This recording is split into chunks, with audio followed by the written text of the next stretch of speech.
I want you to take a second and think about the last time you stood in front of a mirror. Maybe you were looking at the curve of your shoulders or the way your face holds on to stress. We tend to think of our bodies as these separate machines that just happen to us.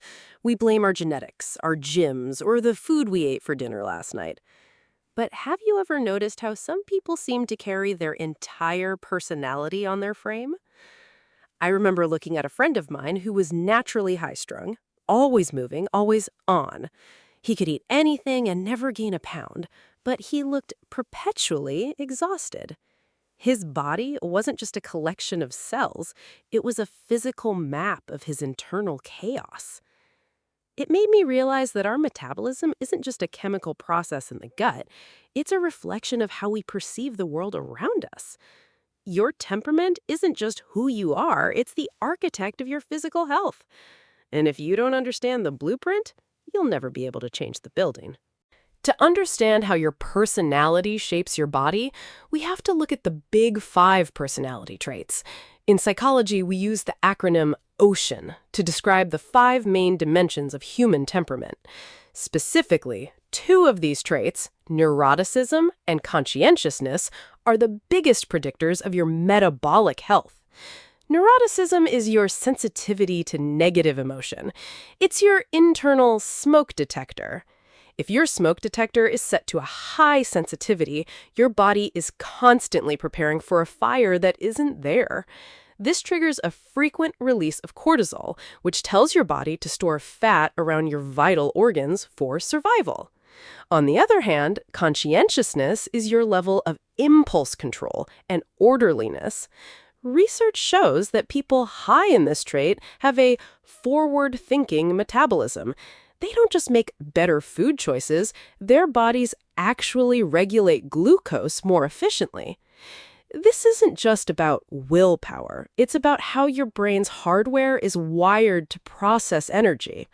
Your personality isn't just the set of behaviors, it's a constant chemical signal being sent to every cell you own. Evolution didn't give you a personality just so you could be unique. It gave you a temperament to help you survive your specific environment, and your body followed suit. I remember a period in my life where I thought I could out-hustle my own biology. I was working 16-hour days, fueled by black coffee and the sheer anxiety of not being enough. I told myself if I just had more discipline, my body would fall into line. But a strange thing started to happen. The harder I pushed, the softer my body became. I was gaining weight in my midsection despite barely eating, and my muscles felt like lead. I would look at people who were naturally chill and wonder how they stayed so lean without even trying. It felt like a betrayal. My mind was sprinting, but my body was hitting a wall. I didn't realize it then, but my personality was literally eating me from the inside out. I was trapped in a feedback loop where my high-stress temperament was overriding my metabolic health. Maybe you've felt that too. That moment where no amount of dieting works because your internal state is in a panic. It wasn't a fitness problem. It was a neurochemistry problem.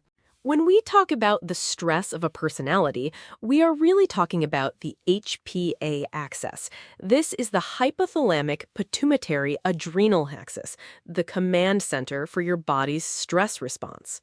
If you have a type A personality, highly competitive, urgent, and prone to hostility, your HPA axis is stuck on. This floods your system with cortisol, which has a very specific mission. Find energy and find it now. Cortisol tells your liver to dump glucose into your bloodstream so you can fight the imaginary threat. But since you're just sitting at a desk or stuck in traffic, that sugar has nowhere to go. So your body does the only logical thing, and it stores it as visceral fat, specifically around your belly. This is why stressed personalities often have a specific body shape, regardless of their gym routine. Your personality is effectively prescribing a daily dose of hormones that dictate where your fat is stored. It's not just about what you eat. It's about the hormonal environment your temperament creates for that food. If neuroticism is the hormone of storage, conscientiousness is the hormone of stability. In psychology, high conscientiousness is the strongest predictor of a long, healthy life. But it's not just because these people remember to eat their vegetables. There is a biological feedback loop at play called the Temperament study, one of the longest-running psychological studies in history. Researchers found that highly organized, disciplined personalities have lower levels of systemic inflammation. When you have high impulse control, your brain's prefrontal cortex is effectively auditing your body's stress response.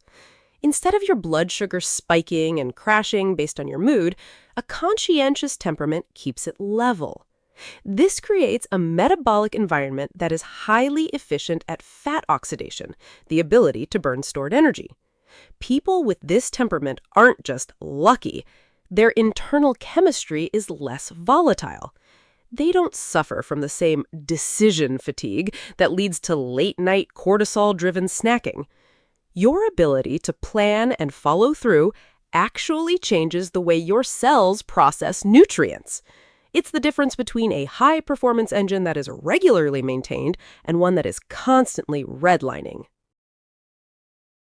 Have you ever walked out of a crowded party or a long meeting and felt like you'd just run a marathon? Your legs feel heavy, your brain is foggy, and all you want to do is raid the pantry. If you're an introvert, social friction isn't just tiring, it's physically expensive.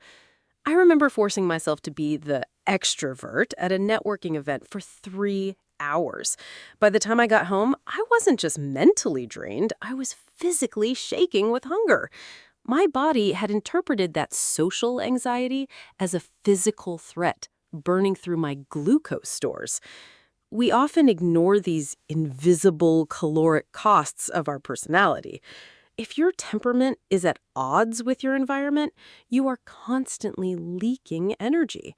You're not lazy, and you're not failing your diet. Your body is simply trying to compensate for the massive tax your personality is paying just to exist in that space. In the 1940s, psychologist William Sheldon proposed the theory of somatotypes. He suggested our body shape, ectomorph, mesomorph, or endomorph, is intrinsically linked to our temperament. While his original theory was controversial, modern science has found a biological grain of truth in it. Ectomorphs, thin, light-boned, often correlate with cerebrotonia, a temperament that is sensitive, private, and prone to overthinking. Their high metabolic rate is often driven by a hyper-aroused nervous system that stays in a state of high alert. Mesomorphs, muscular, large-boned, often lean toward somatotonia, a need for physical adventure, risk-taking, and dominance. Their bodies are naturally higher in testosterone, which promotes muscle protein synthesis and assertive behavior. Endomorphs, round, heavy-boned, correlate with viscerotonia, a temperament focused on comfort, sociability, and relaxation. Their bodies are biologically optimized for energy storage, which evolutionarily helped during times of famine. You aren't just stuck with a body type. You're living in a physical manifestation of your nervous system's default setting. Understanding your type isn't about limitations, it's about knowing which fuel your engine actually needs. We often talk about cravings as a lack of willpower, but in psychology, it's actually a dopamine management issue. Your personality determines your reward sensitivity, how much pleasure you need to feel satisfied. If you are high in extroversion, you typically have a hungry reward system. You are biologically wired to seek out external stimulation, whether that's social interaction, risk, or high-calorie food. When an extrovert is bored or isolated, their brain treats it like an energy deficit. They don't just want a snack, their brain is screaming for a dopamine hit to regulate their mood. This creates a habit loop where your personality type is essentially self-medicating with glucose. Contrast this with someone high in openness who might find that same reward in a new idea or a complex problem. Their dopamine is satisfied by cognitive novelty, which actually suppresses the physical urge to eat. Your metabolism is being steered by what your brain considers a win. If you don't find a psychological outlet for your temperament's needs, your body will look for it in the fridge. I stopped trying to train like an athlete when I realized I had the temperament of a researcher. I used to force myself into high-intensity classes that left me feeling anxious and depleted for days. I was fighting my own nature, trying to use a type A workout for a type B nervous system.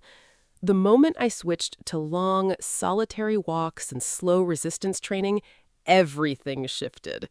My body stopped holding on to that stress weight because it finally felt safe. I wasn't lazy, I was just mismatched. We spend so much time trying to fix our bodies through sheer force. But what if you stopped fighting your personality and started using it as a guide? Your body is the only home you'll ever have. It's time you learned how the owner likes to live. The final step is to stop looking at your health as a battle and start looking at it as a negotiation. You have to integrate your personality profile into your daily physical habits. If you are high in neuroticism, your priority isn't burning calories, it's lowering cortisol. For you, a 20-minute meditation or a slow walk is more metabolic than a high-intensity sprint. If you are high in extroversion, you need social accountability to regulate your dopamine. Training in a group or with a partner isn't just fun, it's the only way to keep your reward system from seeking junk food later. And if you are low in conscientiousness, stop trying to willpower your way through a 90-day program. Instead, change your environment so that the healthy choice is the only choice available. Your body is a chemical mirror, reflecting the stories you tell yourself and the traits you lead with. When you align your lifestyle with your temperament, your metabolism stops fighting you. It starts working for you because for the first time, your mind and body are speaking the same language. Health isn't a destination. It's the physical result of a mind at peace with its own nature.